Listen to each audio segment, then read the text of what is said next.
ቅዱስ አሐዱ አምላክ አሜን። ክቡራን አበው ሊቃውንተ ቤተ ክርስቲያን በየማዕረጋችሁ አባቶቼ ካህናት፣ በአገልግሎት የምትመስሉኝ ወንድሞቼ መምህራን ወንጌል፣ ወንድሞች ዲያቆናት፣ የእግዚአብሔር ልጆች፣ የድንግል ማርያም ወዳጆች እንደምን አመሻችሁ። በቸርነቱ ሳይገባን የኃጢአታችንን ብዛትና የሰውነታችንን ክፋት ተመልክቶ ሳያጠፋን ዕድሜ ለንስሐ ሰጥቶ ዳግም በቅድስናው ስፍራ ሰብስቦ ስሙን እንድንጠራ ቃሉን እንድንሰማ የፈቀደልን የአባቶቻችን የቅዱሳን አምላክ የሰራዊት ጌታ እግዚአብሔር ስለማይነገረው ስጦታው ክብርና ምስጋና ይግባው።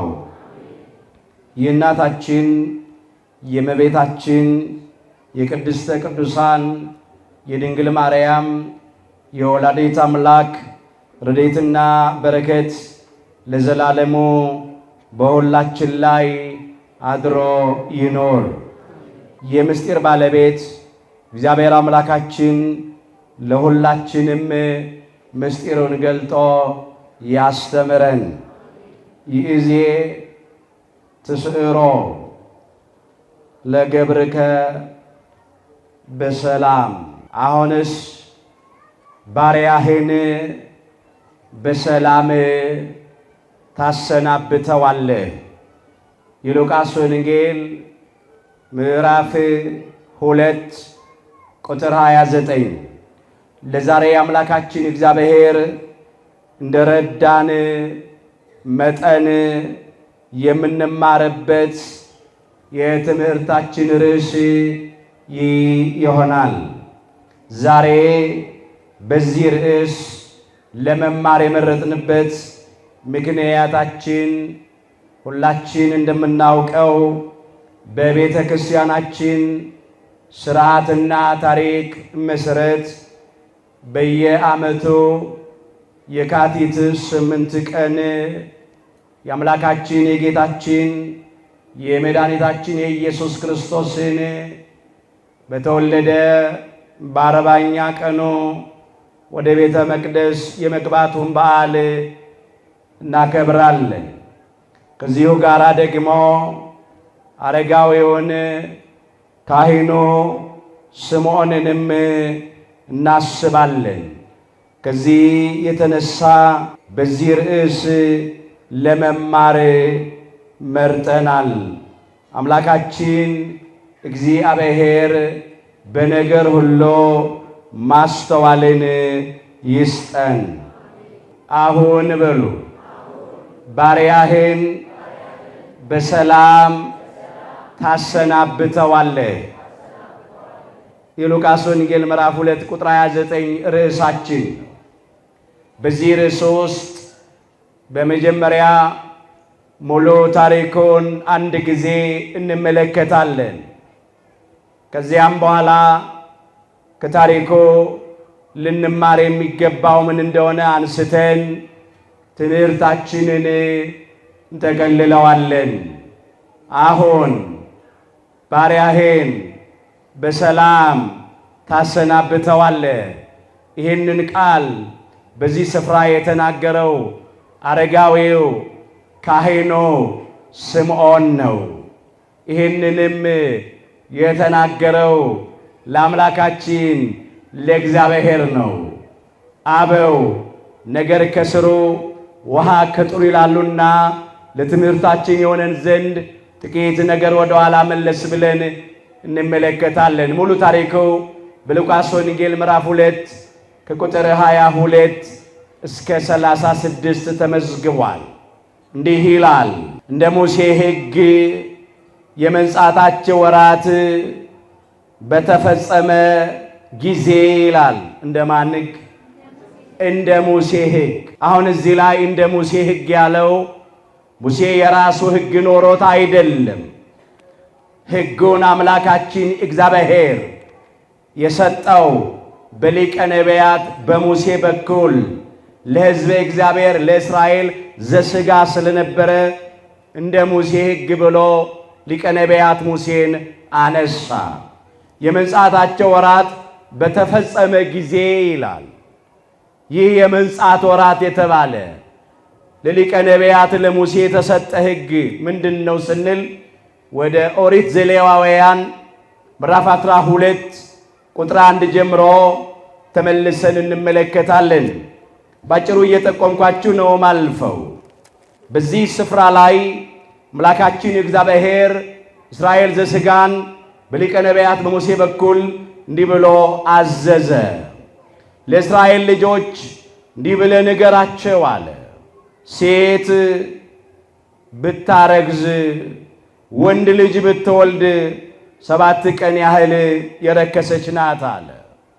ከዚያም በኋላ እነሆ እንደ ሕመሟ መርገም ወራት ትረክሳለች አለ። በ8ኛው ቀን ያ ወንድ ልጅ ይገረዝ፣ እነሆም ስሙን በዛ ቀን ይወጣል። ይሄ መጀመሪያ በአባታችን በአብርሃም በኩል የተሰጠ የእግዚአብሔር የመሆን የቃል ኪዳን ምልክት ነው። ሁለተኛም ደግሞ በኦሪቱ ሕግ ታዟል። የ8 ቀን ልጅ ወንድ ልጅ ይገረዛል። ይህ ብቻ ግን አይደለም። እነሆም እንደዚህ ይላል፣ ከርኩሰቷ እስክትነጻ ድረስ 33 ቀን ትቀመጥ ይላል። ስንት ቀን? 33 ቀን ትቀመጥ። አስቀድሞ 7 ቀን አነሳን። ከዚያ ስንት ቀን አለ? 33 ቀን። 7 እና 33 40 ይሆናል። ወንድ ልጅ ለወለደች ሴት የመንጻቷ ወራት ስንት ቀን ነው? 40 ቀን ወይም 1 ወር ከ10 ቀን ነው። ወንድ ልጅ ለወለደች ሴት ነው። ሴት ለወለደችው ደግሞ ይላል 2 ሳምንት ያህል የረከሰች ናት ይላል። 2 ሳምንት ስንት ቀን ነው? 14 ቀን ነው። ከዚያ እንደ ሕመሟ መርገም ወራት 66 ቀን ትቀመጥ ይላል። 66 ሲደመር 14 ስንት ይሆናል? 80። ለሴት ልጅ ደግሞ ስንት ቀን? 80 ቀን። ወንድ ልጅ የወለደች ሴት በ40 ቀኗ ልጇን ይዛ ወደ ቤተ መቅደስ እንድትመጣ፣ ሴት ልጅ የወለደች ደግሞ በ80 ቀኗ ይዛ እንድትመጣ በብሉይ ኪዳን የታዘዘውን መስዋዕት እንዲያቀርቡ በካህናቶች እንዲያስባርኩ በእግዚአብሔር ፊት እንዲያቀርቧቸው እንዲያቆሟቸው ታዟል። ይሄም ደግሞ መሰረት አለው። እንዲሁ ድንገት የመጣ አይደለም። በመጽሐፈ ኩፋሌ ምዕራፍ 4 ቁጥር 9 ጀምሮ የተመዘገበውን እንመለከታለን። ኩፋሌ ማለት የተከፈለ ማለት ነው። የተከፈለውም ከ5ቱ ብሔረ ኦሪት ነው። 5ቱ ብሔረ ኦሪት የምንላቸውም ኦሪት ዘፍጥረት፣ ኦሪት ዘጸአት፣ ኦሪት ዘሌዋውያን፣ ኦሪት ዘኍልቍና ኦሪት ዘዳግም ናቸው። ይህ መጽሐፈ ኩፋሌ የሚባለው መጽሐፍ ከ81ዱ መጽሐፍ ቅዱስ ውስጥ አንዱ መጽሐፍ ነው። በቤተ ክርስቲያናችን ካለው ስለ ስነ ፍጥረት በስፋት ከሚተርከው መጽሐፈ አክሲማሮስ ተብሎ ከሚጠራው መጽሐፍ ጋር የሚመሳሰል መጽሐፍ ነው። በዚህ መጽሐፍ ውስጥ በመጽሐፈ ኩፋሌ ምዕራፍ 4 ቁጥር 9 ላይ እንዲህ ተብሎ ተመዝግቧል።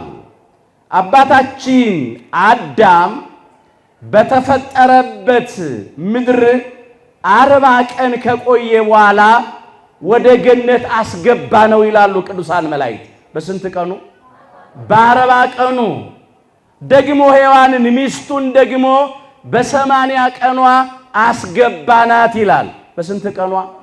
በ80 ቀኗ። አስተውሎ ወገኖቼ፣ አዳም በተፈጠረበት ምድር 40 ቀን ቆይቷል ወደ ገነት ሳይገባ። ሔዋን በተፈጠረችበት ምድር 80 ቀን ቆይታለች። አሁን አንዳንዶች ምን ይመስላችኋል? አዳምና ሔዋን ገነት ውስጥ የተፈጠሩ የሚመስላቸው ሰዎች አሉ። ይሄ ግን ስህተት ነው። አዳምና ሔዋን የተፈጠሩት ኤልዳ በምትባል ስፍራ ነው ይላል። ምን በምትባል? ኤልዳ። ይህንን እዚያው እናገኘዋለን። መጽሐፈ ኩፋሌ ምዕራፍ 5 ቁጥር 6 ላይ መመልከት ትችላላችሁ።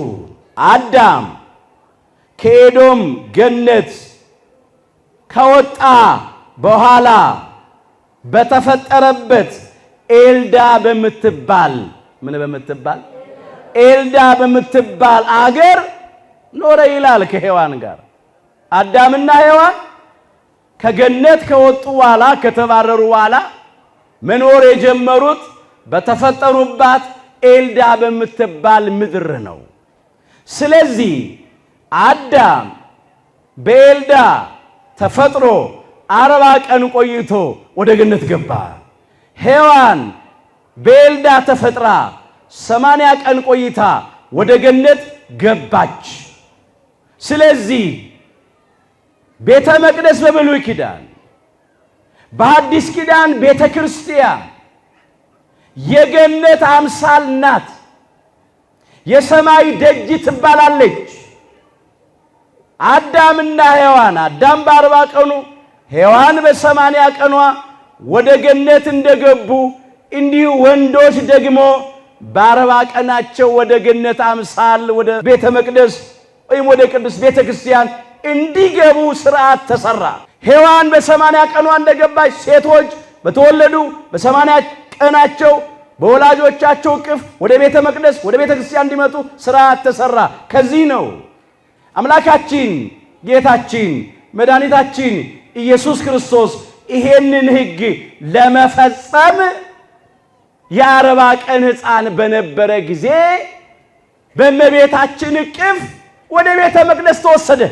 ዘመን የማይቆጠርለት አምላክ በሥጋ ማርያም ዘመን ተቆጥሮለታልና እሱ እኮ መጀመሪያ የሌለው መጀመሪያ ነው፣ መጨረሻም የሌለው መጨረሻ ነው። ፊተኛው እሱ ነው፣ ኋለኛው እርሱ ነው። ለዘመኑ ጥንት ወይም ፍጻሜ የሌለው አምላክ ነው። እርሱ ያልነበረበት ዘመን የለም፣ የማይኖርበትም ዘመን አይኖርም። የነበረ ያለ ለዘላለም ደግሞ የሚኖር አምላክ ነው። ክብረ ምስጋና ለአምላካችን ለጌታችን ለመድኃኒታችን ለኢየሱስ ክርስቶስ። የመንጻታቸው ወራት በተፈጸመ ጊዜ አለ። በሌሎቹ ሴቶች ልማድ ነው ይህንን የሚያነሳው እንጂ በቅድስተ ቅዱሳን በንጽሕተ ንጹሐን በብፅዕተ ብፁዓን በድንግል ማርያም በወላዲተ አምላክ እንዲህ ያለ ነገር የለባትም።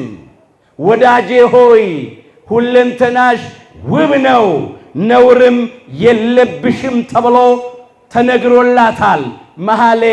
መኃልየ ዘሰሎሞን ምዕራፍ 4 ቁጥር 7 ላይ ሶሎሞን ነው ከማህሌት በሚበልጠው ማህሌቱ፣ ከመዝሙር በሚበልጠው መዝሙሩ፣ ከምስጋና በሚበልጠው ምስጋናው ሲያመሰግናት እንዲህ አለ።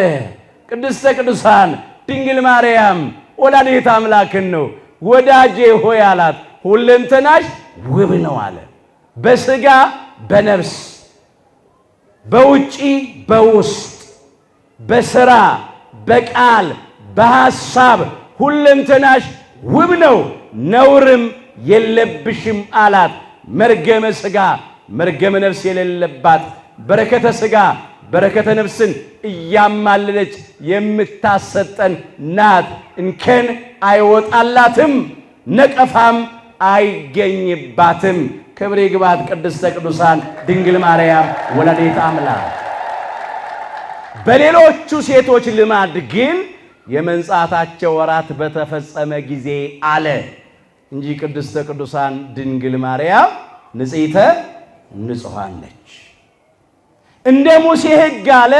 አንደኛው ሕግ ወንዶች በ40 ቀናቸው ወደ ቤተ መቅደስ እንዲመጡ በወላጆቻቸው እቅፍ፣ ሴቶች በ80 ቀናቸው ወደ ቤተ መቅደስ በወላጆቻቸው እቅፍ እንዲመጡ በእግዚአብሔር ፊት እንዲቀርቡ በካህናት እንዲባረኩ ስለታዘዘ።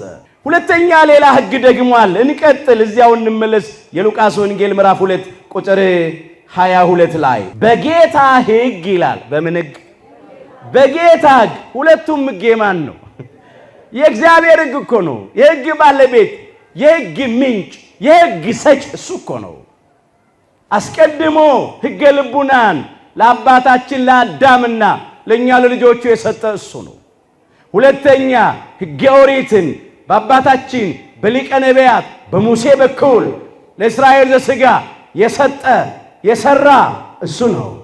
ደግሞ በሐዲስ ኪዳን ሕገ ወንጌልን ራሱ ያስተማረ የሰራ ለኛ የሰጠ እሱ ነው። በጌታ ሕግ አለ። አዎ ለሙሴም ቢሆን ሕጉን የሰጠ አስቀድሞ እሱ ነውና በጌታ ሕግ ይላል። ይቀጥላል፣ ሌላ ሕግ ያመጣል ደግሞ የእናቱን ማህፀን የሚከፍት ወንድ ሁሉ የእናቱን ማህፀን ምን የሚል የሚከፍት ወንድ ሁሉ ለጌታ የተቀደሰ ይባላል ተብሎ እንደተጻፈ ይላል። ይሄ ሕግ ደግሞ ኦሪት ዘጸአት ምዕራፍ 13 ቁጥር 1 ጀምሮ ተመዝግቧል። እግዚአብሔርም ሙሴን እንዲህ ብሎ አዘዘው ወይም ተናገረው። ለእስራኤል ልጆች እንዲህ ብለህ ንገራቸው አለ። ከሰውም ከእንስሳም ማህፀንን የሚከፍት ማህፀንን የሚል የሚከፍት በኩር ሁሉ ለኔ ትቀድስልኛለህ፣ የኔ ነው አለ። የማን ነው? የኔ ነው። የእንስሳቱም በኩር የሰውም በኩር የማን ነው? የእግዚአብሔር ነው። አዘዘ እግዚአብሔር። ለምንድን ነው እግዚአብሔር ከእንስሳትም ከሰው ልጆችም የበኩሩን ልጅ ለኔ ስጠኝ አለው? ይሄም ምክንያት አለው። ሁላችን የምናውቀው ታሪክ ነው። እስራኤል ዘሥጋ ለ430 ዘመን ሙሉ በግብፅ ባርነት ቤት ነበሩ። ከጽኑ ባርነት የተነሳ ወደ እግዚአብሔር ጮኹ። እግዚአብሔር ጩኸታቸውን አደመጠ፣ እንባቸውንም ተመለከተ፣ ያድናቸውም ዘንድ ወደደ። ሊቀ ነቢያት ሙሴን አስነሳ። በ9 ታላላቅ ተአምራት እግዚአብሔር ሕዝቡን ለማዳን ተነሳ። ፈርዖን ግን በዚህ ሁሉ እምቢ አለ። እግዚአብሔርን አላውቅም እስራኤልንም አልለቅም አለ። ከዚህ 10ኛውን መቅሰፍት እግዚአብሔር አመጣ። እሱም ሞተ በኩር ነው። ምንድን ነው? ሞተ በኩር ነው። የግብፃውያንን የበኩር ልጆች እግዚአብሔር ሊቀስፍ ሊገድል ተናገረ። የሰዎቹንም የእንስሳቱንም በኩር ገደለ። ያን ጊዜ የእስራኤል የበኩር ልጆች እንዳይቀሰፉ፣ ሞት ወደ እስራኤል ቤት እንዳይገባ፣ ነውር የሌለበት ጠቦት በእያንዳንዱ ቤት ተሰዋ። የጠቦቱን ደም በመቃኑና በጉበኑ ላይ ረጩት። ስጋውን እየጠበሱ ከመራራ ቅጠል ጋር በሉት። ከዚያ ቀሳፊው ገዳዩ ሞተ በኩር ሲመጣ የእስራኤልን ቤት ደሙን እያየ አለፈ። ስለ እስራኤላውያን የበኩር ልጆች ፋንታ በእያንዳንዱ ቤት አንዳንድ ጠቦት ተሰዋ። የእስራኤልን የበኩር ልጆች ሞት ጠቦቱ ወሰደው፣ ስለነሱ ቤዛ ሆነ። ስለዚህ ምን አለ አምላካችን እግዚአብሔር? አሁን የግብፃውያን የበኩር ልጆች እንደተቀሰፉ እንደተገደሉ ዝም ቢል እግዚአብሔርን ምልክት ባያመጣ የፋሲካው ጠቦት ባይሰዋ በየቤቱ የእስራኤላውያንም በኩር ልጆች እኮ ይሞቱ ያልቁ ነበረ። ስለዚህ ምን አለ እግዚአብሔር? በኩር ሁሉ ከእንስሳትም ከሰውም የማን ነው አለ? የኔ ነው። እኔ ነኝ የዋጀሁት እኮ እኔ ነው እኮ የለየሁት፣ እኔ ነኝ የታደግኩት፣ እኔ ነኝ ያዳንኩት። ስለዚህ ለኔ ቀድስልኝ አለ። እንዲሁ አይደለም የበኩር ልጅ ስጠኝ አለው እግዚአብሔር። የራሱ ገንዘብ ነው። ቀድሞም ቢሆን የፈጠረው እሱ እኮ ነው። ኋላም ደግሞ ከሞት የታደገ ያዳነ እሱ ነው። ቅዱስ ጳውሎስ ይሄንን እንዲህ ብሎ አምጥቶታል።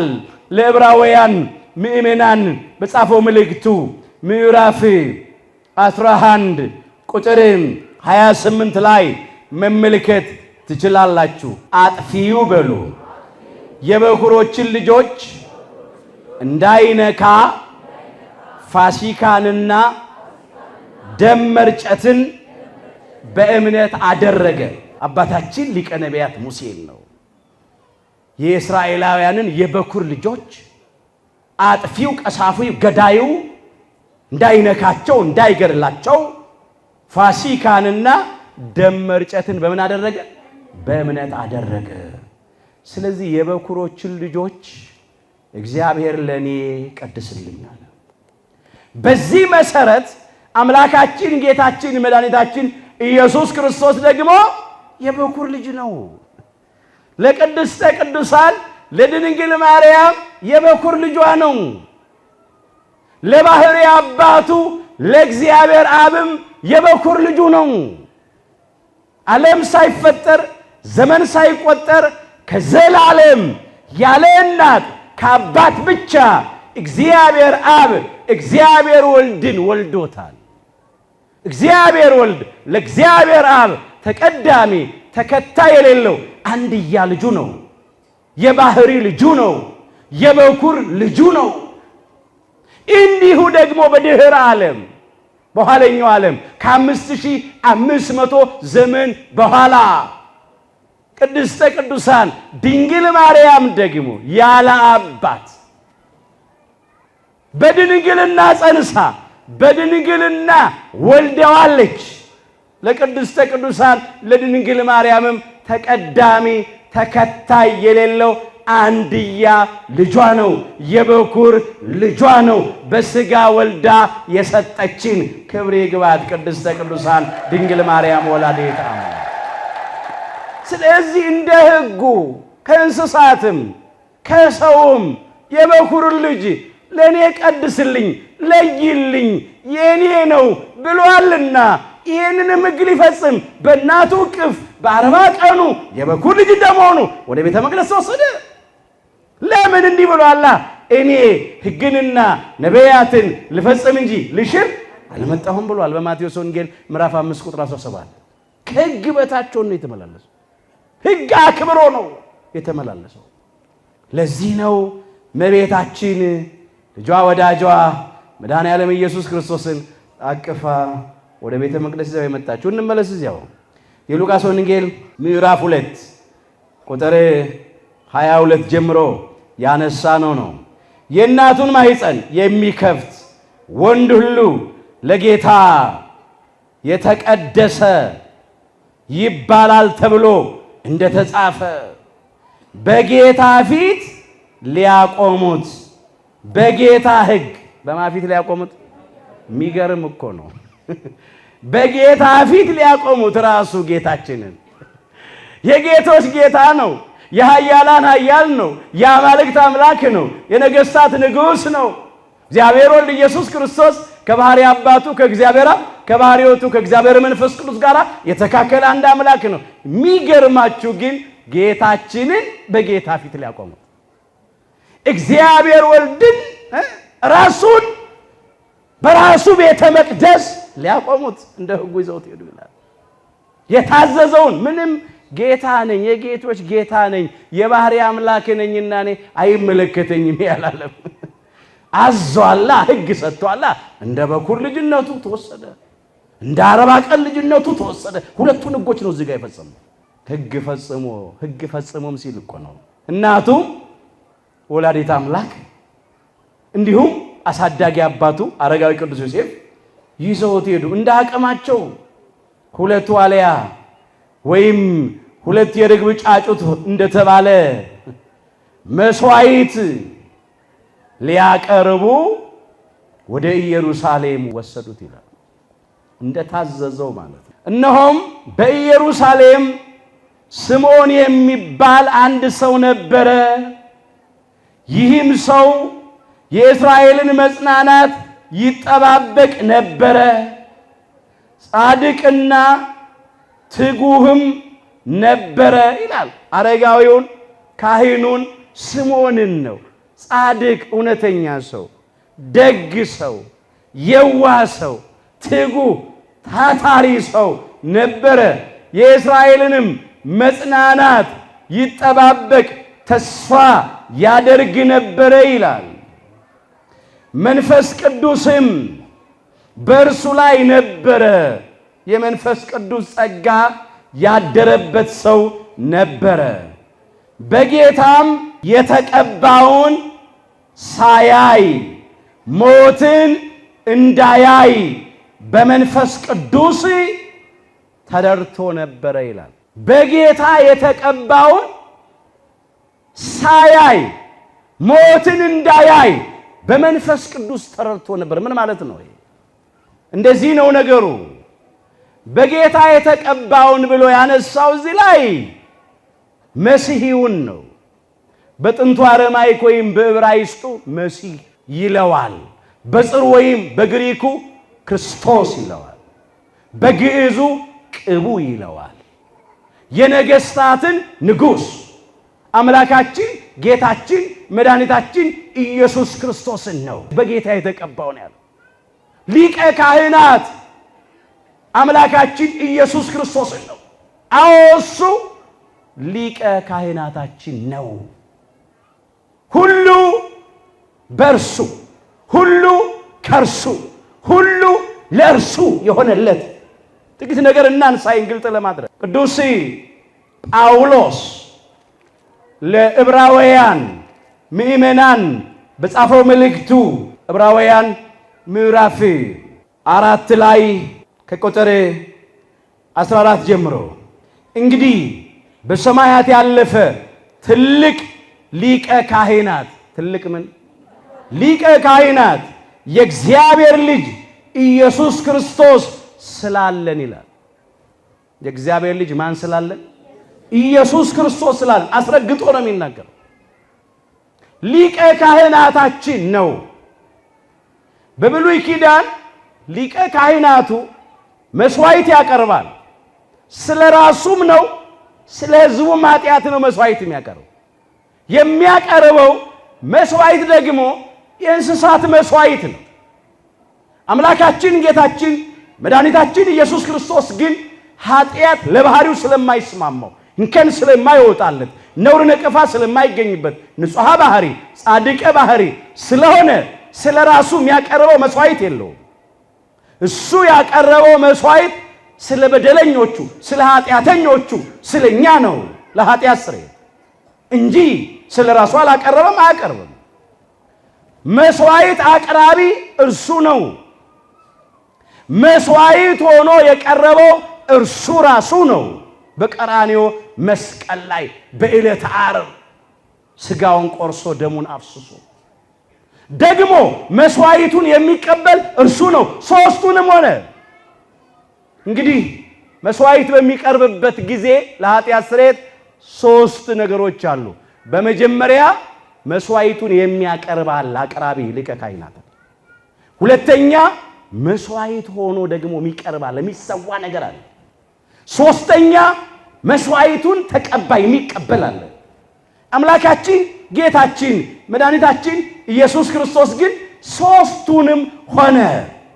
መሲሁ ያለው ክርስቶስ ያለው ቅቡ ያለው ሊቀ ካህናታችን እሱ ነው።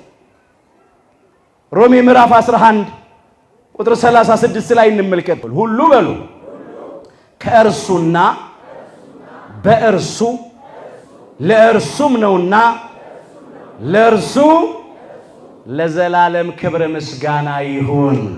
እንደዚህ ብሎ ነው የዘጋው ቅዱስ ጳውሎስ ራሱ ሲጽፈው። ሁሉ ከእርሱ አለ። መስዋዕቱን ያመጣ የሰጠ ያቀረበ እሱን ሁሉ ከማን ከእርሱ ከሚለው ነገር ይሁት ለውጥ እንደሚያመጣ ሁሉ ደግሞ ምን ይላል ይቀጥልና በእርሱ በማን በእርሱ አሁን ከደሞ ወደ ምን ተቀየረ ወደ በእርሱ እሱ ነው ራሱ መስዋዕት ሆኖ የቀረበው የቀራንዮ በግ የዋሁ በግ ትሁቱ በግ የእግዚአብሔር በግ የዓለምን ኃጢአት ያስወገደ ነዋ በጉ ለእግዚአብሔር ዘያትት ወያስየስል ኃጢአት ዓለም ያለው እነሆ የዓለምን ኃጢአት የሚያስተሰርይና የሚያስወግድ የእግዚአብሔር በግ ብሎ መጥምቀ መለኮት ቅዱስ ዮሐንስ እንደመሰከረለት በዮሐንስ ወንጌል ምዕራፍ 1 ቁጥር 29 ላይ ሁሉ ከእርሱ ሁሉ በእርሱ አለና ሁሉ ደግሞ ለእርሱ አለ። ለእርሱ ለራሱ ገንዘብ ያደርገን ዘንድ ለምን አስቀድሞ በጥንተ ተፈጥሮ ፈጥሮናል። እንደገና ደግሞ በሐዲስ ተፈጥሮ ውድ ዋጋ ከፍሎ የሕይወት ዋጋ ከፍሎ ፈጠረን። ክብር ምስጋና ይግባው። ሁሉ ከእርሱ ሁሉ በእርሱ ሁሉ ለእርሱ በጌታ የተቀባውን ሳያይ ሞትን እንዳያይ በመንፈስ ቅዱስ ተረድቶ ነበር አረጋዊ ስምዖን። መንፈስ ቅዱስ እንዴት ነው ያስረዳው? እንዴት ነበር የገለጠለት? ይሄን ነው የምናየው። በዘመኑ ይላል ታሪክ በጥሊሞስ የሚባል ገናና ንጉስ ነበር፣ የአሕዛብ ንጉስ። ብዙ ቋንቋ ያውቅ ነበር። ዓለምን እንደ ሰም አቅልጦ እንደ ገል ቀጥቅጦ ይገዛ ነበር ይላል። ከዚያም ምን ያላደረኩት ምን ያልሰራውት ስራ አለ ብሎ አገልጋዮቹን ጠየቃቸው። አይ ንጉሥ ሆይ አንድ እኮ ያላደረከው ነገር አለ አሉት። ምን አላደረኩም?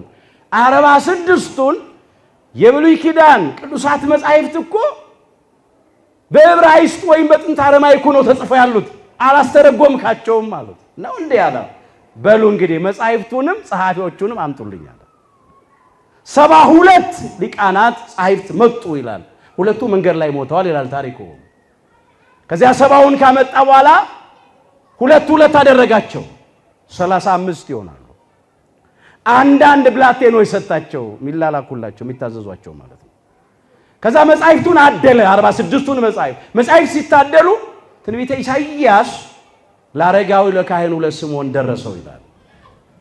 ከዚያም ያንን የዕብራይስጥ መጽሐፍ ወደ ጽር ወይም ወደ ግሪክ በሚተረጉምበት ጊዜ ትንቢተ ኢሳይያስ ምዕራፍ 7 ቁጥር 14 ላይ ደረሰ። ናሁ ድንግል ትጸንስ ወትወልድ ወልደ የሚለው ጋር ደረሰ ይላል። ነው ድንግል ትጸንሳለች ልጅም ትወልዳለች የሚለው ድንግል በድንግልና ትጸንሳለች፣ ድንግል በድንግልና ትወልዳለች የሚለው ጋር ደረሰ። ከዛ ደነገጠ ካህኑ ስምዖን። ደንግጦ ምን አለ? ይሄንንማ እንኳን የአሕዛብ ንጉሥ የእስራኤልስ ንጉሥ ይቀበለኛል ይሄን ጽፌ ተርጉሜ ባቀርብ አለ። እንዴት ድንግል ትጸንሳለች? ከዚህ በፊት እኮ ነው ያውቅም። ከዚህ በኋላም እኮ አይሆንም። ከባድ እኮ ነው። ከስነ ፍጥረት ሕግ ውጪ እኮ ነው። አንዲት ንጽሕት ድንግል ያለ ወንድ ዘር ልትጸንስና ልትወልድ አትችልም። በፍጹም አይቻልም። ስለዚህ አይሆንም ብሎ ድንግል የሚለውን ፋቀና ሴት ልጅ ትጸንሳለች። ከዚያ ደክሞት ሲያሸልም መልአኩ ሴት ልጅ የሚለውን ፍቆ ድንግል ብሎ አስተካከለው፣ ያርመዋል። ከዚያ እንደገና ተነስቶ መጽሐፍ ሲጀምር ደግሞ ሲያየው ድንግል ተብሎ ተጽፏል። እንዴ እኔ ሴት ልጅ ብዬ አይደል የጻፍኩት? ድንግል ብዬ አልተረጎም፣ ከየት መጣ አለ። ግራ ገባው። አሁንም ሁለተኛ ፋቀና ድንግል የሚለውን ሴት ልጅ ብሎ ቀጠለ ጻፈ። ከዚያ ተኛ። በሶስተኛ ጊዜ ሲነሳ አሁንም መልአኩ ቀይሮት ድንግል ብሎ ጽፎታል። ከዚያ ሊፍቅ እጁን ሲያነሳ እንዲህ አለው፣ ከእግዚአብሔር የተላከ መልአክ ይሄን የተጠራጠርከውን ማመን የከበደህን ከአይምሮ በላይ የሆነውን መሲሑን ክርስቶስን በዓይን ሳታየው ሞትን አትሞትም። ምንም እድሜ ቢረዝምም አንተ የምትሞተው እሱን ካየኸው በኋላ ነው። ይሄ ተፈጽሞ ታየዋለህ። አትጠራጠር፣ እመን፣ ተስፋ አድርግ ብሎ ነገረው። ይሄንን ያነሳው እንግዲህ በጌታ የተቀባውን ሳያየው ሞትን እንዳያይ በመንፈስ ቅዱስ ተረድቶ ነበረ ይላል። በጌታም የተቀባውን አምላካችን ጌታችን መድኃኒታችን ኢየሱስ ክርስቶስን ያየው ዘንድ በመንፈስ ወደ መቅደስ ወጣ ይላል። ወዴት ወጣ? ወደ መቅደስ ወጣ። የሚገርም እኮ ነው። መንፈስ ቅዱስ ምስጢር ገላጭ አይደለ? ከሳቴ ህዋት አይደለ? አረጋዊው ካህኑ ስምዖን ቤቱ ነበረ። ከዚያ በኋላ መንፈስ ቅዱስ ቀሰቀሰውና ሂድ ወደ ቤተ መቅደስ ውጣ፣ ያ ድንግል በድንግልና ጸንሳ በድንግልና ተወልደዋለች የተባለው መሲሑ ክርስቶስ ተወልዷልና ሂድና እየው አለው። ክብረ ምስጋና ለአምላካችን ለእግዚአብሔር ይሁን። ለምን የእግዚአብሔር መንፈስ የእግዚአብሔርን ጥልቅ ነገርስ እንኳ ይመረምራል ተብሎ ተጽፏል። አንደኛ ቆሮንቶስ ምዕራፍ 2 ቁጥር 10 ላይ መንፈስም በሉ የእግዚአብሔርን ጥልቅ ነገርስ እንኳ ሳይቀር ሁሉን ይመረምራልና ለእኛ እግዚአብሔር በመንፈሱ በኩል ገለጠው። በቃ ለአረጋዊ ለካህኑ ለስምዖንም ሰው አይደለም የነገረው። መጀመሪያም የተረዳው ከማን ነው? ከመንፈስ ቅዱስ ነው፣ ክርስቶስን ሳይ እንደማይሞት። ኋላም ደግሞ ክርስቶስ በተወለደ ጊዜ የ40 ቀን ሕፃን ልጅ በነበረ ጊዜ ወደ ቤተ መቅደስ ሄዶ እንዲያየው የቀሰቀሰውና ወደ ቤተ መቅደስ የወሰደው ምስጢር ገላጭ እግዚአብሔር መንፈስ ቅዱስ ነው። ዛሬም የተሰወረብንን ምስጢር ሁሉ እግዚአብሔር መንፈስ ቅዱስ ይግለጥልን። ይገልጣል ወገኖች፣ ከወደደ ከፈቀደ ይገልጣል። እንመለስ እዚያው የሉቃስ ወንጌል ምዕራፍ 2 ቁጥር 27 ላይ በመንፈስም ወደ መቅደስ ወጣ ይላል። ወላጆቹም ይላል፣ ወላጆቹ ያለው እናቱ ቅድስተ ቅዱሳን ድንግል ማርያም ወላዲተ አምላክንና አሳዳጊ አባቱን አረጋዊው ቅዱስ ዮሴፍን ነው። እንደ ሕጉ ልማድ ያደርጉለት ዘንድ ሕፃኑን ኢየሱስን፣ ሕፃኑን ማንን? ኢየሱስ ክርስቶስን። የ40 ቀን ሕፃን ነውና ያኔ ሕፃኑን ኢየሱስ ክርስቶስን ባስገቡት ጊዜ፣ ወደ ቤተ መቅደስ ባስገቡት ጊዜ እሱ ደግሞ ተቀብሎ አቀፈው። ክብር ምስጋና ለአምላካችን ለእግዚአብሔር። ኖ ድንግል ትጸንሳለች፣ ልጅም ትወልዳለች፣ ስሙንም አማኑኤል ብላ ትጠራዋለች የሚለውን ሲተረጉም የከበደው ተወልዶ የ40 ቀን ልጅ ሆኖ አየው። ማየት ብቻ አይደለም፣ ተቀብሎም አቀፈው። እግዚአብሔርንም እየባረከ እንዲህ ያለ እግዚአብሔርን እያመሰገነ ማለት ነው። ከዚህ ያደረስከኝ፣ ከደዌ የፈወስከኝ አምላኬ እግዚአብሔር ሆይ ተመስገን ብሎ አመሰገነው። ክብረ ምስጋና ለአምላካችን ለእግዚአብሔር ይሁን። ጌታ ሆይ አለ፣ አሁን እንደ ቃልህ ባሪያህን በሰላም ታሰናብተዋለህ። ርዕሳችን እንደ ቃልህ ባሪያህን በሰላም ታሰናብተዋለህ። እንደ ቃልህ፣ እንደ የትኛው ቃል?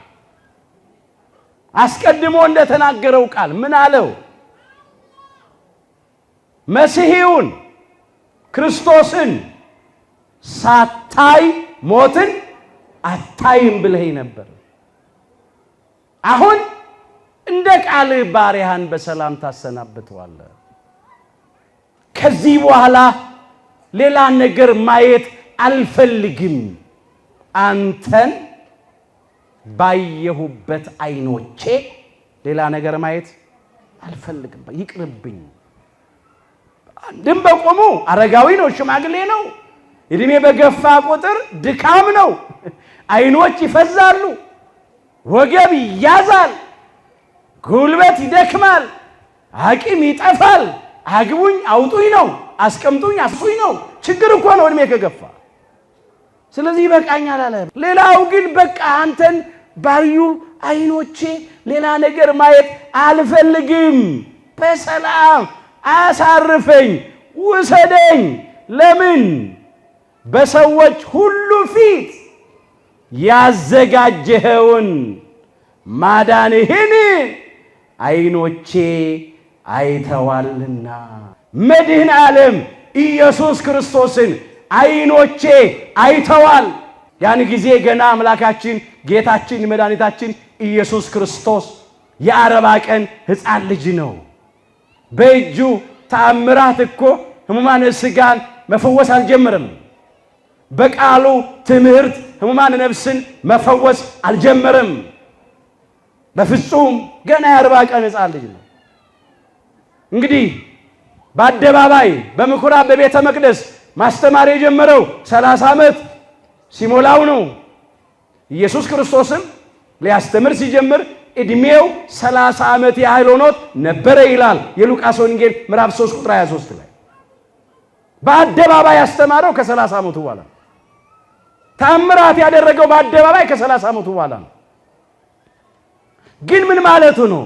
3 ዓመት ከ3 ወር ከሚያሳየው ከምታሳየው ደግሞ ራሱ ሕፃኑን ኢየሱስ ክርስቶስ እሱ ነው ራሱ መድኃኒቱ። ቀድሜ እኔ ማዳንን አይቻለሁ፣ እኔንም ቢሆን ከእርጅናዬ አድሰኸኛል። አረጋዊው ካህኑ ስምዖን ክርስቶስን በታቀፈው ጊዜ ከእርጅናው ታድሷል። በጉልበቱ ደክሞ ነበር፣ ጠንክሯል፣ ኃይልን አግኝቷል። ክብር ምስጋና ለአምላካችን ለእግዚአብሔር ይሁን። ታድሷል። ያ በእርጅና ድካም ተጫጭኖት የነበረው አምላካችን ኢየሱስ ክርስቶስን ስለታቀፈው ታደሰ።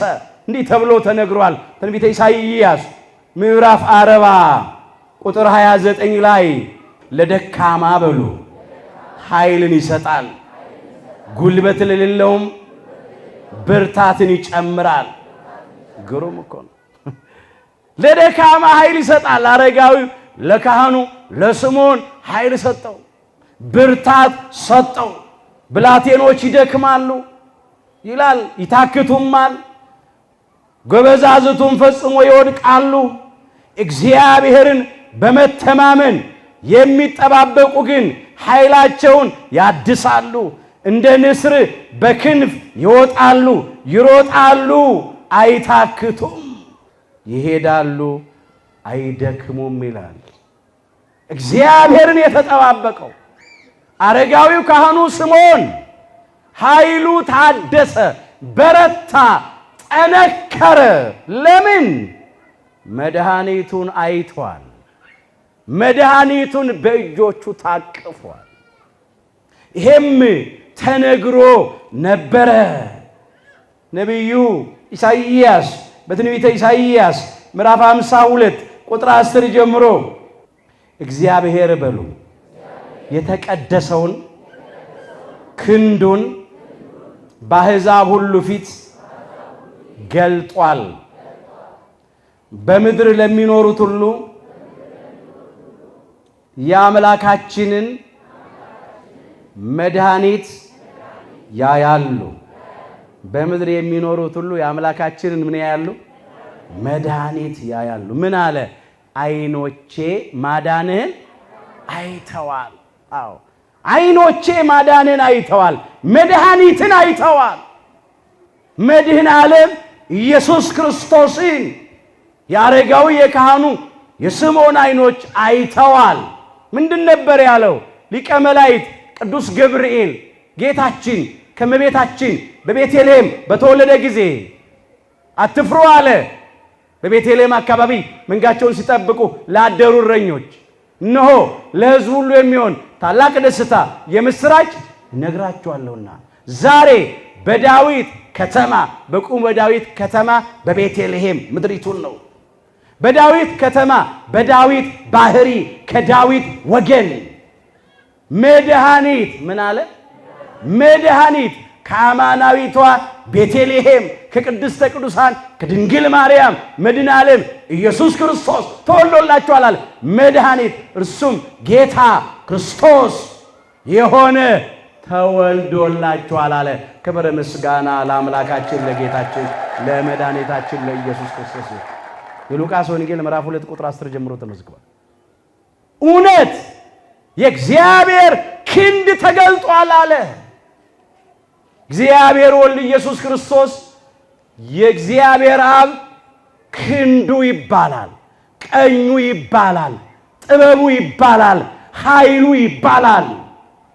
ይህንን ማለት ነው። የእግዚአብሔር ክንድ ተገልጧል።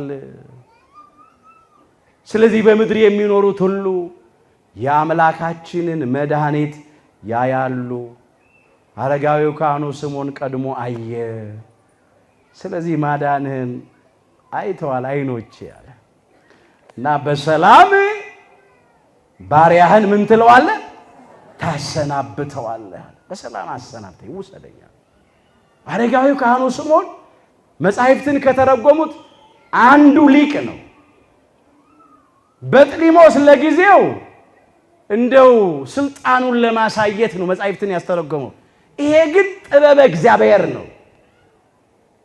የዕብራይስጡን መጻሕፍት አላውያን በሚያጠፉበት ጊዜ በሚያቃጥሉበት ጊዜ የጽሩ ወይም የግሪኩ ቅጂ እንዲገኝ እግዚአብሔር ይሄን አደረገ። ስራው እኮ ከአይምሮ በላይ እኮ አንዳንድ ጊዜ እኮ በአሕዛብም ይጠቀማል እግዚአብሔር። በጥሊሞስ ለራሱ ክብር ለራሱ ስልጣን በቃ ገናናነቱን ለማሳየት ነው። አንዳንድ ጊዜ ሰዎች እግዚአብሔርን የማያውቁ ሰዎች ገናናነታቸውን ክብራቸውን ታላቅነታቸውን ለማሳየት እንዲህ ይሞክራሉ። እግዚአብሔር ግን ባላወቁት መንገድ ስራ ይሰራል። ካህኑ ስምዖን እንዲህ ብሎ መናገር ቀጠለ። ይህም አለ ለአሕዛብ ሁሉን የሚገልጥ ብርሃን ለሕዝብም ለእስራኤል ክብር ነው አለ።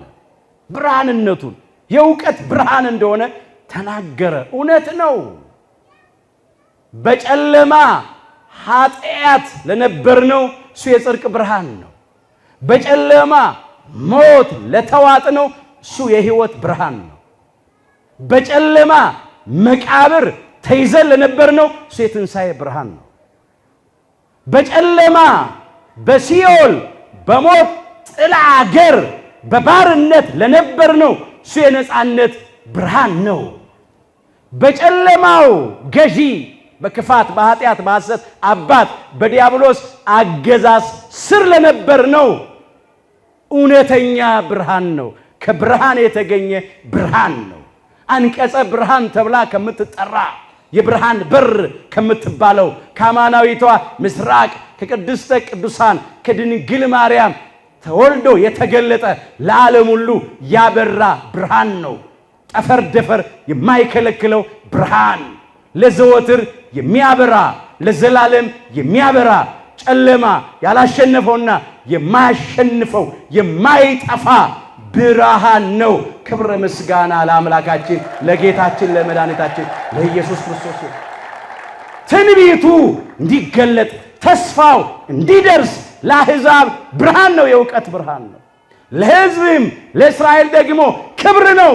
ትንቢት የተነገረላቸው ናቸው። ተስፋ መስቀል የተሰጠላቸው ናቸው። ለነሱ ደግሞ ለክብር አለ። ለምን?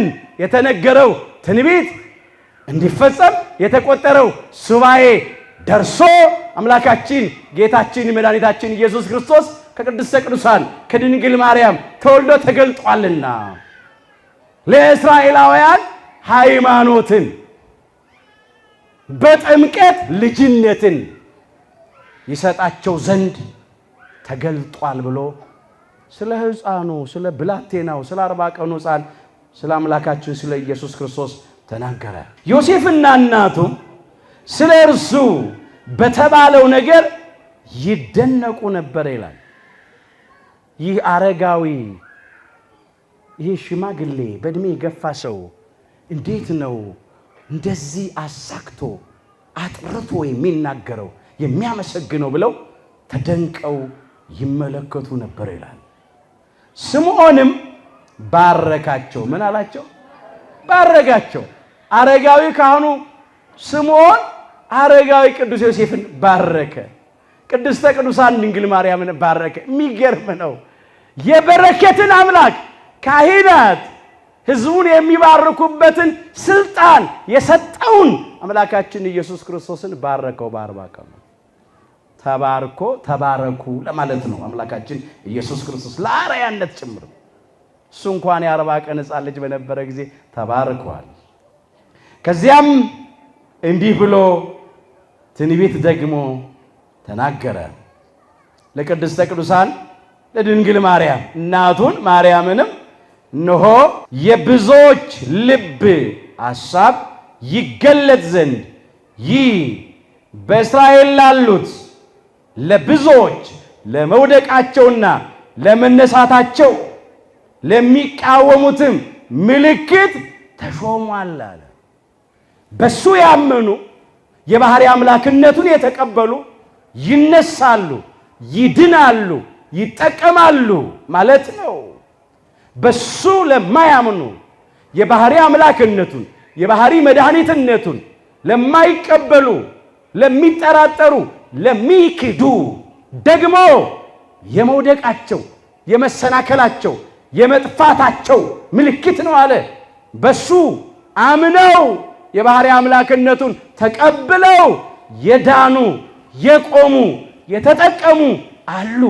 ደግሞ የባህሪ አምላክነቱን ክደው ፍጡር ብለው የዮሴፍ ልጅ ብለው ያበደ ብለው ጋኔን ያደረበት ባጋንንት አለቃ በብዔልዜቡል ተአምራት የሚያደርግ ብለው ደግሞ የማይገባ ቃል ተናግረው የተሰናከሉ የወደቁ የጠፉ አሉ። እግዚአብሔር አምላካችን ሁላችንንም ከጥፋት ይሰውረን።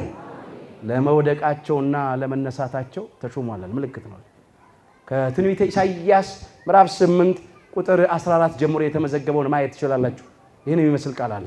ከዚያም እንዲህ አላት ቅድስተ ቅዱሳን ድንግል ማርያምን በአንቺም ደግሞ በነፍስሽ ሰይፍ ያልፋል አላት። ምን ያልፋል? ሰይፍ ያልፋል። በነፍስሽ በምንሽ? በነፍስሽ የሚደርስባትን መከራ ነው። ሰይፍ ይቆርጣል፣ ይከፍላል።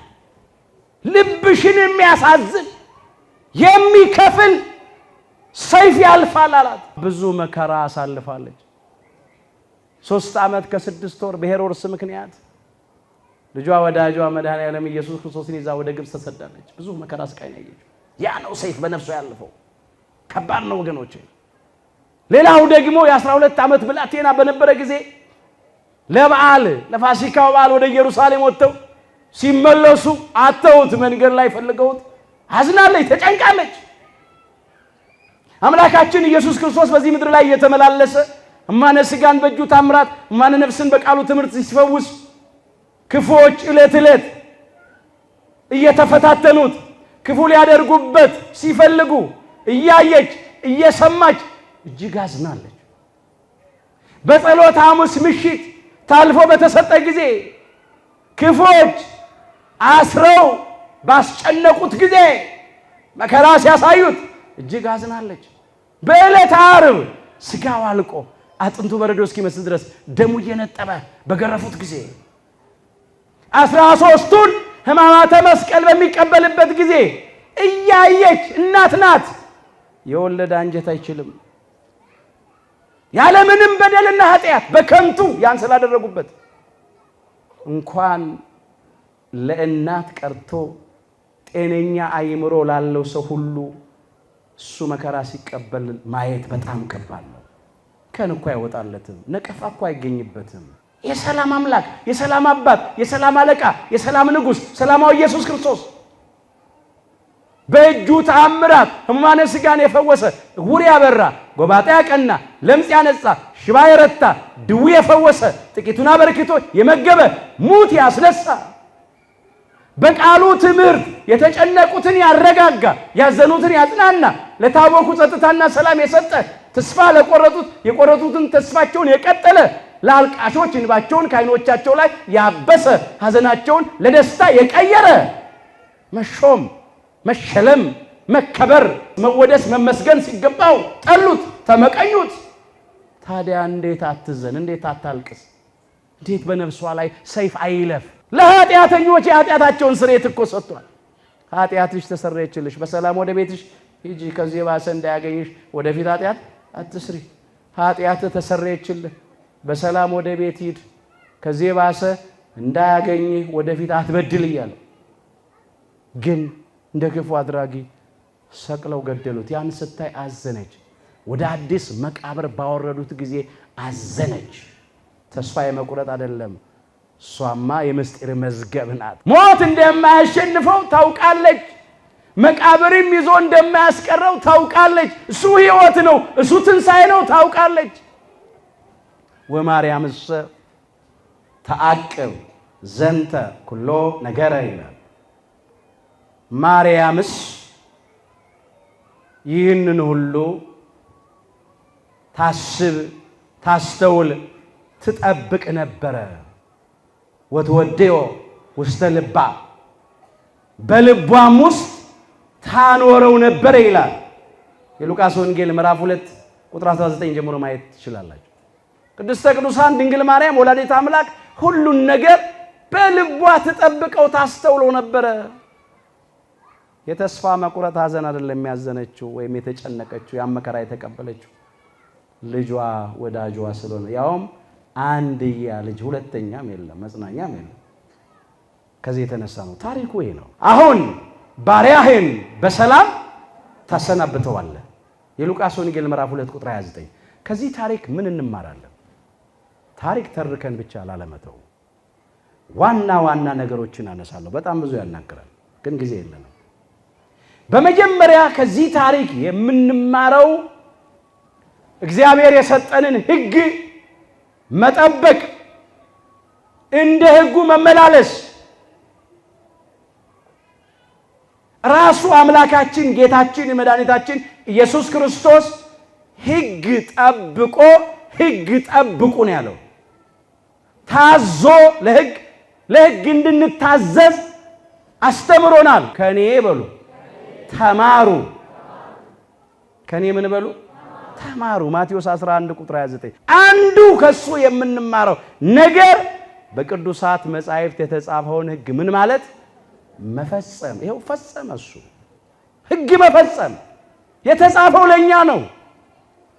ስለዚህ እንደተጻፈው እንደታዘዝነው ማድረግ አለብን። የመጀመሪያው ሕግ መጠበቅ በሕጉ መሰረት ነው የተወሰደው። ሌላው ሁለተኛ የምንማረው ነገር ምንድነው ከሱ ስንል በ40 ቀኑ በሕፃንነቱ ወዴት መምጣት? ወደ ቤተ መቅደስ መምጣት። ወላጆቻችን በእውነት እግዚአብሔር ማስተዋሉን የሰጣቸው ናቸው። ምን አደረጉ? ልክ እንደ ቅድስተ ቅዱሳን እንደ ድንግል ማርያም እንደ እናቱ እንደ አሳዳጊ አባቱ እንደ አረጋዊ እንደ ቅዱስ ዮሴፍ ሕፃኑ ኢየሱስ ክርስቶስን በ40 ቀን ወዴት አመጡት? ወደ ቤተ መቅደስ አመጡት።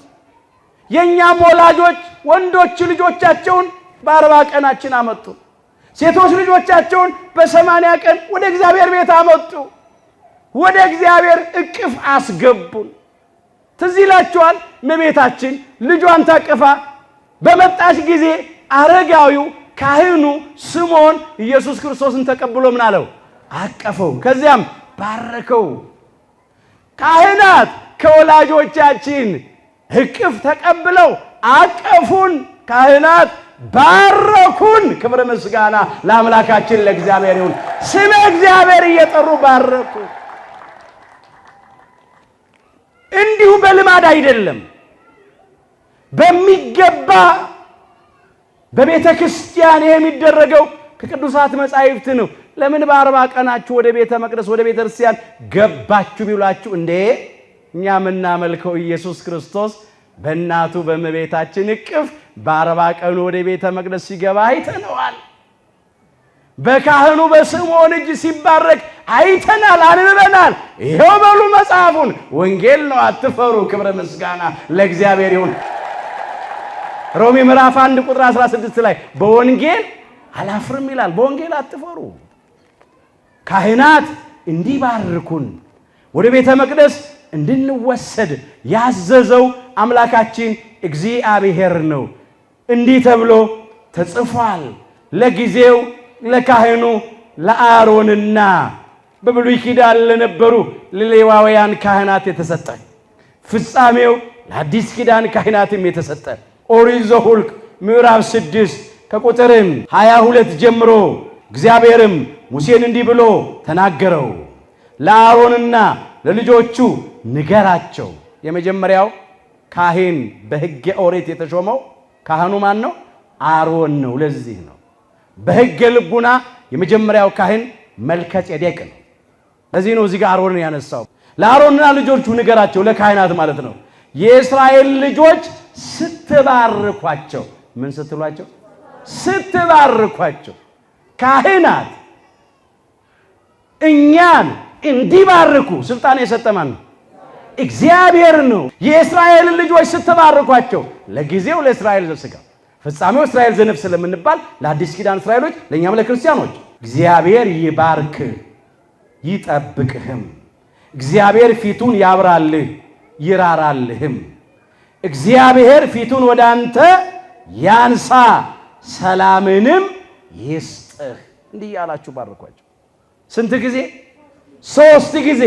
3 ጊዜ መሆኑ እግዚአብሔር አምላካችን በስም በአካል በግብር ስንት ስለሆነ 3 ልዩ ሶስትነት ምስጢረ ሥላሴ። ቃሉ አንድ ነው።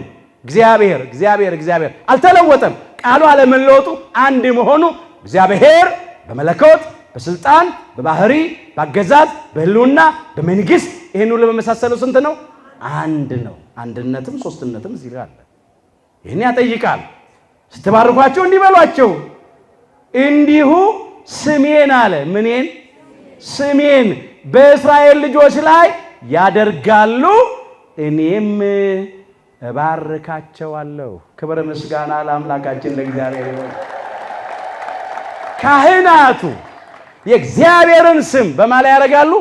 በእኛ ላይ ያደርጋሉ። ማን ይባርክ ነው የሚሉት? ማን ይጠብቅ ነው የሚሉት?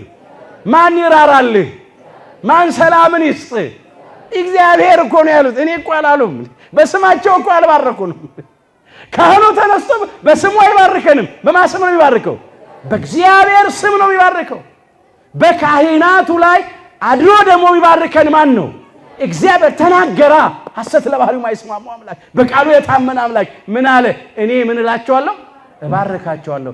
በካህናት እጅ አንባረክም የሚሉ መናፍቃን ተጠራጣሪዎች በማን አንባረክም እያሉ ነው? እግዚአብሔር አንባረክም እያሉ ነው።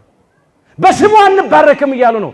እነሱ ግን በሌላቸው ስልጣነ ክህነት ወንዶቹም ሴቶቹም መንደሮ ነው ጌታ ይባርክ ጌታ ይባርክሽ ይላል። አቤት አቤት አቤት! ድፍረት! ያልተሰጣቸውን የሌላቸውን ባርኩ የተባሉት ማን ናቸው? ካህናት። ካህኑ ስምዖን ባረከው ክርስቶስን። እኛም ከክርስቶስ ተምረን በካህናት እጅ እንባረካለን፣ እየተባረክን ነው። ክብር ምስጋና ለአምላካችን ለእግዚአብሔር ነው። ይህንን በረከት ሊያሳጡን ነው። ከአምላካችን ከእግዚአብሔር እቅፍ ሊለዩን ነው። ከቤተ ክርስቲያን ሊያስወጡን ነው የሚፈልጉት። አንቀበላቸው። ሕፃናቱ ወደ እግዚአብሔር ቤት እንዳይመጡ አጋፋሪ ሆነው የሚከለክሉ አሉ። አንድ ታሪክ እንመልከት። እዚህ የማርቆስ ወንጌል ምዕራፍ 10 ቁጥር 13 ጀምሮ ተመዝግቧል።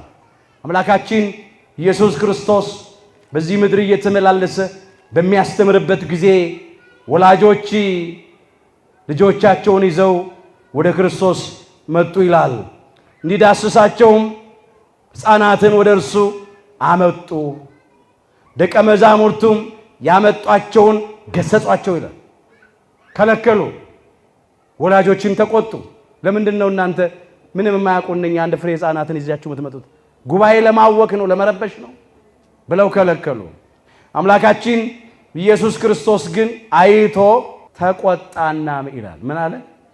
ተቆጣ። የሚገርም እኮ ነው።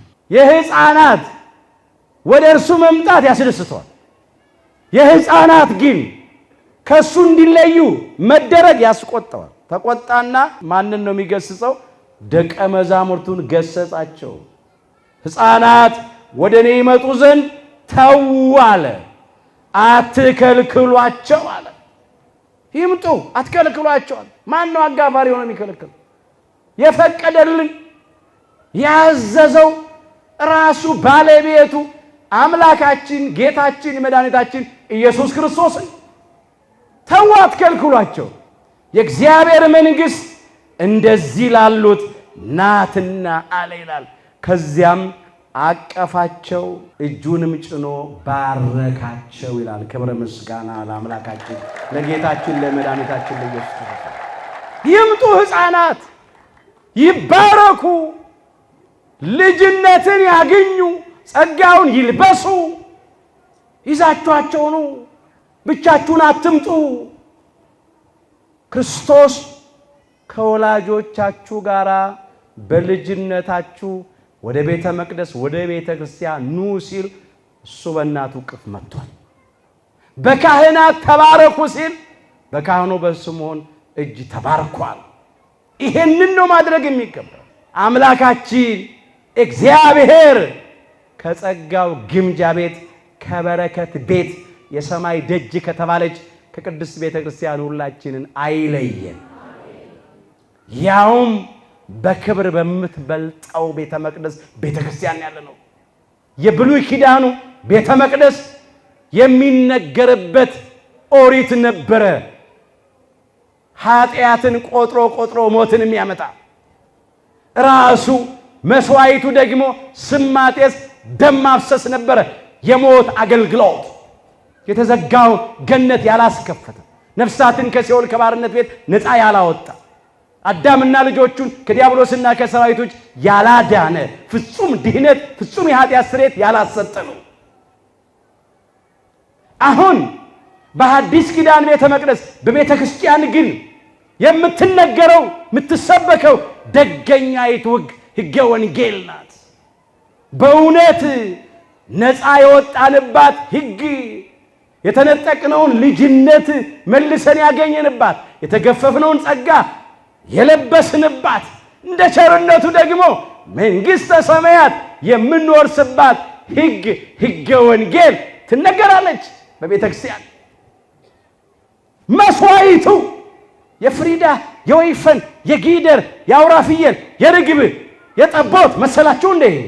የቀራንዮ በግ የእግዚአብሔር በግ የየዋሁ የትሑቱ በግ የአምላካችን የጌታችን የመድኃኒታችን የኢየሱስ ክርስቶስ ቅዱስ ሥጋው ክቡር ደሙ ነው እኮ በዚህ የሚሰዋው ከእግዚአብሔር ጋር አንድ ያደረገን የኃጢአታችንን ስርየት ያገኘንበት በዲያብሎስና በሰራዊቱ ላይ ድልን የተቀዳጀንበት እንደ ቸርነቱ መንግሥተ ሰማያትን የምንወርስበት የሕይወት መስዋዕት ነው የሚሰዋው። በዚህ ክብረ ምስጋና ለአምላካችን ለእግዚአብሔር ይሁን። ካህናቱ ወንጌል ነው የሚሰብኩት። ካህናቱ የአምላክን ሥጋና ደም ነው የሚሰውት። በክብር በበለጠው ቤተ መቅደስን ያለ ነው። ማን ነው ከዚህ የሚያወጣን? ማን ነው ከዚህ የሚለየን? አሁን እንደ ጌታችን ቤተ መቅደስ እንምጣ። እግዚአብሔር ሁላችንን ከቤቱ አያውጣን። ሌላው እግዚአብሔር የነገረንን ነገር እንጠብቅ፣ ተስፋ እናድርግ፣ አንጠራጠር። ሐሰትን ይናገር ዘንድ እግዚአብሔር ሰው አይደለም ይላል ኦሪት ዘኍልቍ ምዕራፍ 23 ቁጥር 19። የዘገየ ቢመስልም ጊዜውን ጠብቆ ይፈጸማል። ጊዜው ሲደርስ ይሆናል። አረጋዊው ካህኑ ስምዖን ብዙ ጊዜ ጠብቋል፣ ግን አልተጠራጠረም። ተስፋ አደረገ፣ አመነ። ደግሞ ተስፋ ያደረገውን በትዕግስት አገኘ። አምላካችን እግዚአብሔር እምነትን፣ ተስፋን፣ ትዕግስትን ለሁላችን ይስጠን። ያመንነው በተስፋ ነው። ተስፋ ያደረግነውን ደግሞ መቀበል የምንችለው ስንታገስ ነው። እነኚህ ሶስቱ አብረው ካልሄዱ የለም። ያለ ተስፋ ማመን ይቻላል? አይቻልም። ያለ ትዕግስት ደግሞ ያመንነውን ተስፋ ያደረግነውን ነገር ማየት፣ መቀበል፣ ማግኘት እንችላለን? አንችልም። አረጋዊው ካህኑ ስምዖን ስላመነ በተስፋ ደግሞ ስለታገሰ አየ፣ አገኘ፣ ተቀበለ። የጎደለበት ነገር የለም። ያው ማዳኑን አየኩ፣ ዓይኖቼ ማዳንህን አይተዋልና አሁን እንደ ቃልህ ባሪያህን በሰላም ታሰናብተዋለህ። በቃ አሰናብተኝ ውሰደኝ አለ። እሱስ በዚያ ዘመን ነው ያለው እንዴ? አሁን በዚህ ዘመን ኑሮ ያስመኛል እንዴ? ዓይናችን እኮ ክፉ ነው የሚያየው፣ ጆሮአችን እኮ ክፉ ነው የሚሰማው። ቀኑ ጨልሞብናል፣ በሞት ጥላ ተከበናል፣ ዙሪያው ገደል ሆኖብናል። ሰማይ በላያችን ላይ የተደፋብን እስኪመስለን ድረስ ብዙዎቻችን ከሕይወት ይልቅ ሞት ይሻለናል የምንለው መፈጠራችን ነው የምንጠላው። አረጋዊው ካህኑ ስምዖን የሚጠበቅበትን ስላደረገ ነው። ሕይወቱን አይታችኋል። ጻድቅ ሰው፣ ደግ ሰው፣ ትጉ ታታሪ ሰው ነበረ። ሃይማኖቱን ያጸና ሰው ነው። ምግባሩን ያቀና ሰው ነው። እግዚአብሔር የመሰከረለት ሰው ነው። ሰው አይደለም የመሰከረለት። ስለዚህ ቢሞት እረፍት እኮ ነው። ስለዚህ ባሪያህን በሰላም ታሰናብተዋለህ። በቃ አይቻለሁ። የታደሉት ሞትን ይመኛሉ፣ ይናፍቃሉ። እንደ ቅዱስ ጳውሎስ ሊሄድ በሉ ከክርስቶስ ጋር ልኖር እናፍቃለሁ፣ ከሁሉ ይልቅ እጅግ የሚሻል ነውና። ፊልጵስዩስ ምዕራፍ 1 ቁጥር 23 እስር ቤት ሆኖ የጻፈው መልእክት ነው። የሚገርም ነው። ሊሄድ አለ። በምን መንገድ መሰላችሁ ሄደው? በስጋ በሞት መንገድ እኮ ነው ሄደው። ሊሄድ አለ። ከማን ጋር ልኖር? ከክርስቶስ ጋር ልኖር ምን እላለሁ? እናፍቃለሁ። አድራሻውን ያውቃል። የት እንደሚሄድ የት እንደሚገባ ከማን ጋር እንደሚኖር ያውቃል። ሊሄድ አለ። ወደ ክርስቶስ ነው። ከክርስቶስ ጋር ልኖር እናፍቃለሁ። ከሁሉ ይልቅ እጅግ የሚሻል ነው አለ። እዚህ ውጣ ወረድ ከሞላበት ከማይሞላ ከጎዶሎ ካስጨናቂ ዓለም መገላገል ሃይማኖታቸውን ላጸኑ ምግባራቸውን ላቀኑ ሰዎች የሥጋ ሞት እረፍት ነው። ወደ እግዚአብሔር የምንሄድበት መንገድ ነው። ከምድር ወደ ሰማይ የምንወጣበት መሰላል ነው። ከሚያልፈው ዓለም ወደማያልፈው ዓለም የምንሸጋገርበት ድልድይ ነው። ሞት ይናፈቃል፣ ግን ለተዘጋጁ ሰዎች ነው። እንደ አረጋዊው፣ እንደ ካህኑ፣ እንደ ስምዖን እግዚአብሔርን ደስ ላሰኙ ፈቃዱን ለፈጸሙ ሰዎች ነው። ዛሬ እኮ በዚህ በመጨረሻው ዘመን ዋዜማ ሞት ተፈልጎ የማይገኝበት ጊዜ እኮ ነው። ምን ይላል መሰላችሁ መጽሐፍ? በዚያ ወራት ይላል ሰዎች ብሎ ሞትን ይፈልጋሉ አያገኙትምም፣ ሊሞቱ ይመኛሉ ሞትም ከነርሱ ይሸሻል።